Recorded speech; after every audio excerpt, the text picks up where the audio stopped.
Good morning students. My name is Meenu Naruka from Rajasthan TT College.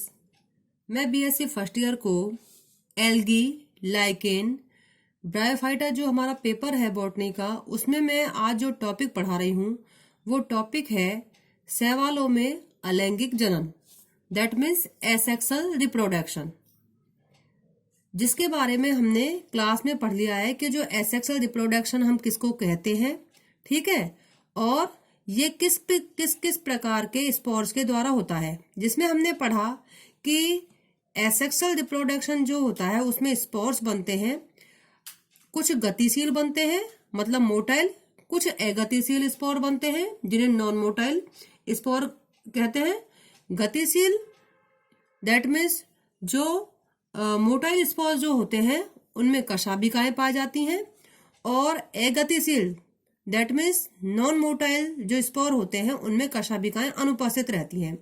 तो इस आधार पर मैंने आपको बताया था कि एसेक्सुअल रिप्रोडक्शन जो होता है उनमें प्रमुख जो स्पोर हैं वो है चल बीजाणु, जिन्हें हम जू स्पोर कहते हैं। इनके द्वारा एसेक्सुअल रिप्रोडक्शन होता है, जिसमें मैंने आपको बताया कि जो चल बीजाणु होते हैं उनमें कशाभिकाओं की संख्या में अंतर हो सकता है। कुछ स्पोर ऐसे होते हैं, मतलब कुछ जी स्पोर, जू स्पोर कुछ ऐसे होंगे जिसमें कि 2 कशाभिकाएं होंगी, कुछ में 4 होंगी, कुछ में मतलब 4 से अधिक हो सकती है, मतलब 1 से अधिक, ये कहेंगे हम बहुकशाभिक, 2, 4 और अधिक, ठीक है, मतलब द्विकशाभिक, चतुर्कशाभिक और बहुकशाभिक, ठीक है।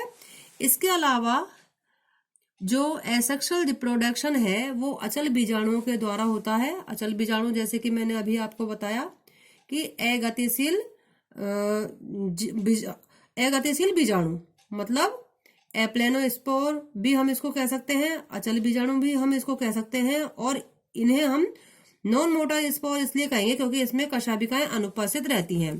तो इस प्रकार से एसेक्सुअल रिप्रोडक्शन में हमने पढ़ा कि चल बीजाणु के द्वारा, अचल बीजाणु के द्वारा दैट मीन्स एप्लेनोस्पोर के द्वारा। इसके अलावा जो एसेक्सुअल रिप्रोडक्शन है एल्गी में वो सुप्त बीजाणुओं के द्वारा होता है।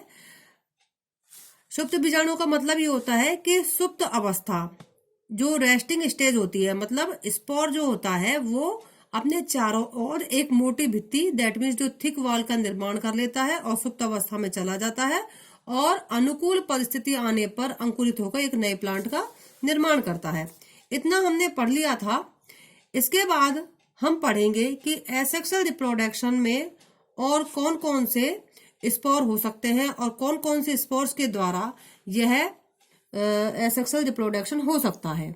जैसे चतुष्क बीजाणु, चतुष्क जो बीजाणु होते हैं हम इनको टेट्रास्पोर भी कहते हैं।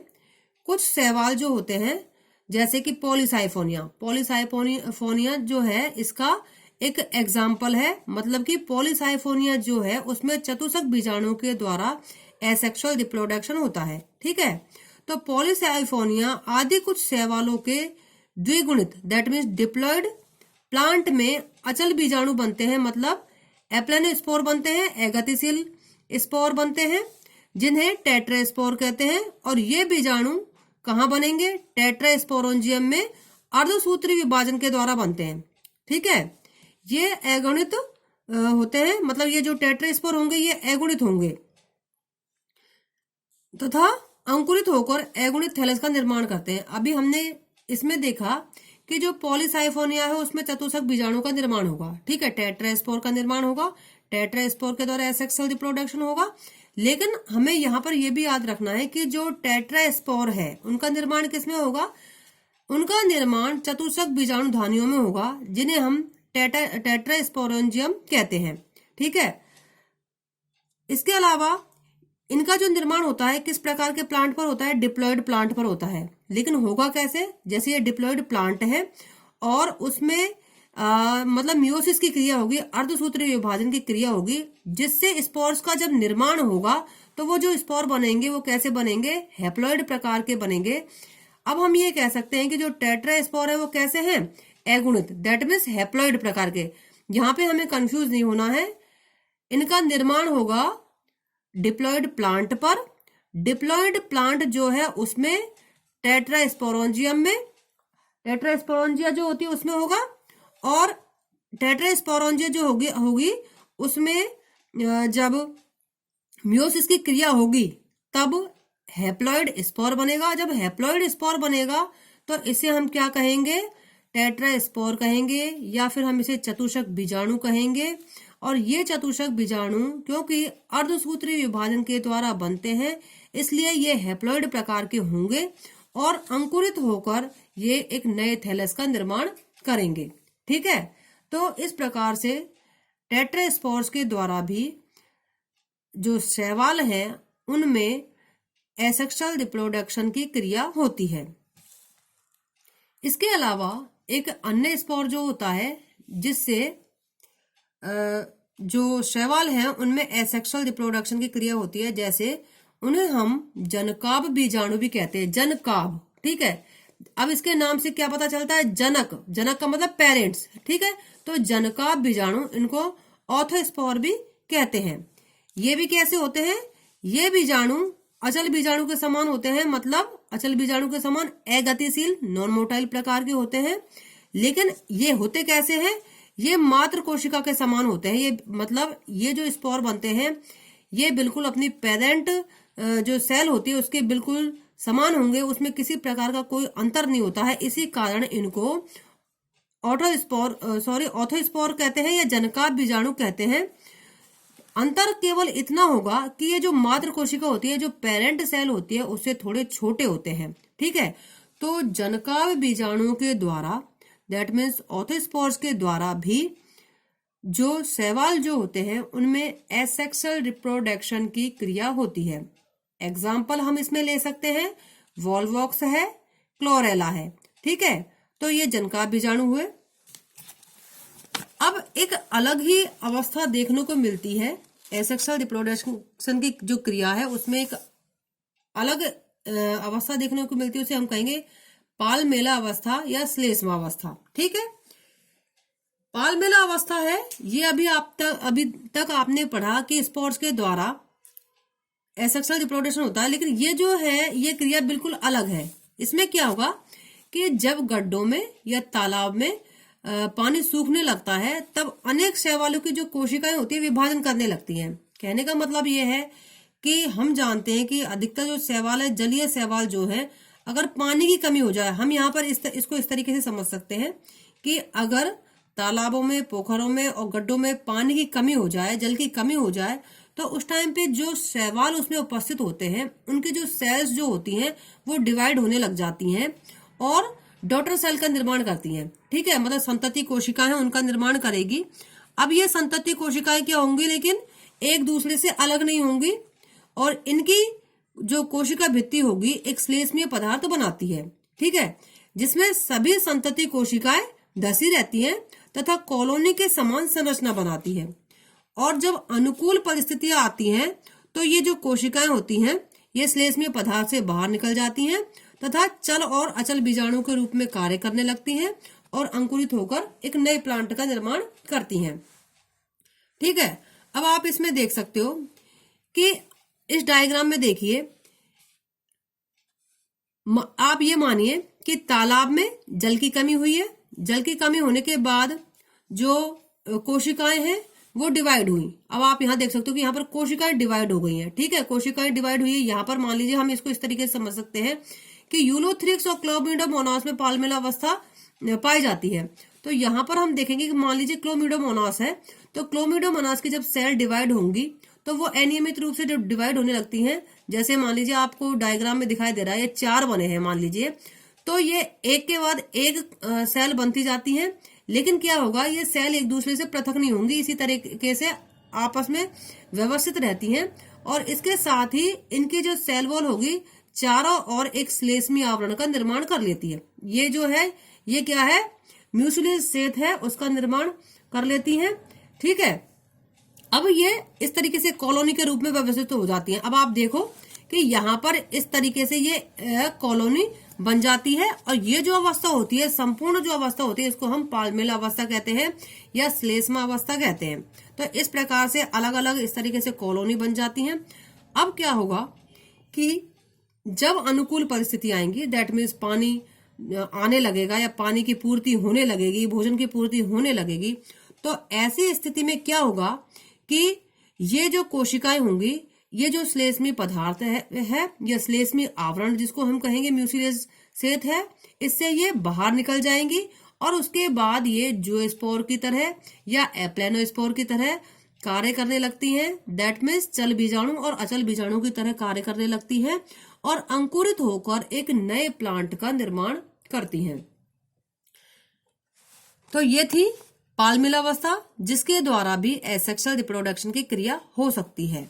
इसके बाद हम पढ़ेंगे निश्चेष्ट बीजाणु, जिसे हम एकाइनेटिस कहते हैं। ठीक है, कुछ ब्लू ग्रीन एल्गी मतलब जो नील हरित शैवाल होते हैं और इसके अलावा हरित शैवाल, ग्रीन एल्गी में जो कायिक कोशिकाएं होती हैं वो भोज्य संचित कर लेती है, मतलब जो भोज्य पदार्थ होंगे उसको संचित कर लेंगी और अपने चारों ओर एक मोटी भित्ति का निर्माण करती हैं और इसे हम क्या कहेंगे, एकाइनेटिस कहेंगे।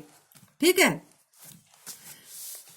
मोटी भित्ति का निर्माण कर लेंगी और और क्या होगा कि बीजाणु के समान संरचना बनाती हैं, जिन्हें एकाइनेटिस कहते हैं, तथा इनका निर्माण भी प्रतिकूल परिस्थितियों में ही होता है और अनुकूल परिस्थिति आने पर ये जो एकाइनेटिस होंगी ये अंकुरित होंगी और नए प्लांट का निर्माण करेंगी। जैसे ये वाउचीरिया, नोस्टॉक और एनाबीना जो होती है उसमें निश्चेष्ट बीजाणु दैट मीन्स एकाइनेटिस के द्वारा एसेक्सुअल रिप्रोडक्शन होता है। अब हम यहाँ पर देख सकते हैं कि जो नोस्टॉक है उसका ये फिलामेंट है। इस फिलामेंट में आप देख रहे हो ये म्यूसिलेज शेथ है और यहाँ पर ये कुछ सेल्स हैं। ठीक है, इनको हम ये भी कह सकते हैं कि अंतर्वैशी सेल है। अब यहाँ पर आप देखो हेट्रोसिस्ट भी है, क्योंकि हम जानते हैं कि जो नोस्टॉक होता है उसमें हेट्रोसिस्ट के द्वारा भी रिप्रोडक्शन की क्रिया होती है, मैं पहले पढ़ा चुकी हूँ आपको। और इसके अलावा एसेक्सुअल रिप्रोडक्शन की क्रिया एकाइनेटिस के द्वारा होती है। तो इसमें क्या होगा कि ये जो सेल है अपने चारों ओर एक मोटी भित्ति का निर्माण कर लेती हैं और स्पोर लाइक स्ट्रक्चर का निर्माण करती हैं, जिसे हम निश्चेष्ट बीजाणु कहते हैं। अब ये अनुकूल परिस्थिति आने पर एक नए थैलस का निर्माण करने की क्षमता रखती हैं। इसके अलावा एसेक्सुअल रिप्रोडक्शन के लिए और भी स्पोर बनते हैं, जैसे बहिर्बीजाणु और अंतर्बीजाणु। बहिर्बीजाणु जिसे हम एक्सोस्पोर कहते हैं, अंतर्बीजाणु जिसे हम एंडोस्पोर कहते हैं। तो ये भी किसमें बनते हैं, अनेक नील हरित शैवालों दैट मीन्स अनेक जो ब्लू ग्रीन एल्गी होती हैं उनमें प्रोटोप्लास्ट विभाजित, प्रोटोप्लास्ट मतलब कि जो जीव द्रव्य होता है वो विभाजित होकर एक विशिष्ट प्रकार के अचल बीजाणु बनाएगा। ठीक है, जिन्हें एक्सोस्पोर या एंडोस्पोर कह सकते हैं। और एक्सोस्पोर एंडोस्पोर इसलिए कहेंगे क्योंकि उनका निर्माण कहाँ होता है इस बात पर निर्भर करता है कि वो एक्सोस्पोर होंगे या एंडोस्पोर होंगे। ठीक है, तो एक्सोस्पोर जैसे कि इसके नाम से पता चलता है कि वहां उसका निर्माण क्या होगा, बाहर की ओर। एक्सोस्पोर का निर्माण जनक कोशिका मतलब जो पेरेंट सेल होती है उसके बाहर की ओर होता है। इसमें क्या होगा, कैसे होगा कि जो कोशिका का जो प्रोटोप्लास्ट है वो सेल के शीर्षस्थ भाग होगा उससे बाहर निकल जाएगा। जैसे मान लीजिए कोई फिलामेंट है, उसकी कोई कोशिका है और उसकी जो शीर्ष कोशिका होगी उसमें कोई छिद्र हो जाता है और इसका जो प्रोटोप्लास्ट होगा वो बाहर निकल जाएगा। ठीक है, बाहर निकल जाएगा और एक गोलाकार संरचना का निर्माण कर लेता है और इस प्रकार से इसे हम एक्सोस्पोर कहेंगे। ठीक है, जैसे केमीसाइफोन इसका एग्जाम्पल है। इसी प्रकार एंडोस्पोर का निर्माण क्या होता है, एंडोस्पोर का जो निर्माण करने वाली जो सेल होती हैं वो क्या होती हैं, मतलब फूल जाती हैं और इसकी जो अंतर वस्तुएं होती है, अंतर वस्तु का मतलब जो भी उसके अंदर जीव द्रव्य है या साइटोप्लाज्म है, जो भी उसके अंदर अंतर वस्तुएं होती है वो 3 परतों में लगातार विभाजित होंगी और उसके बाद 4 या अधिक एंडोस्पोर का निर्माण करती है, जिसे जैसे कि डर्मोकार्पा। मतलब एंडोस्पोर का मतलब इनका निर्माण पेरेंट सेल के अंदर ही होगा। ठीक है, इसी कारण इसको एंडोस्पोर कहेंगे। इसके अलावा एक और तरीका है जिससे कि एसेक्सुअल रिप्रोडक्शन की क्रिया होती है, वो है संतति कॉलोनी, जिसे डॉटर कॉलोनी भी कहते हैं। सिनोबिया के बारे में हमने पढ़ा है कि सिनोबिया की कुछ कोशिकाएं लगातार विभाजन करती हैं, तो उसके बाद अंतर्वलन के द्वारा नए सिनोबिया का निर्माण करती है। जैसे कि सिनोबिया की जो सेल होंगी वो लगातार पहले डिवाइड होंगी और उसके बाद क्या होगा कि अंतर्वलन करेंगी, अंदर की साइड अंतर्वलन करेंगी और उसके बाद क्या होगा कि नए सिनोबिया का निर्माण कर लेती है, जैसे कि वॉल्वॉक्स। तो इस प्रकार से हमने देखा कि एसेक्सुअल रिप्रोडक्शन की क्रिया शैवाल में कई प्रकार के स्पोर्स के द्वारा हो सकती है। आज के लिए बस इतना ही, आगे हम कल पढ़ेंगे। Thank you.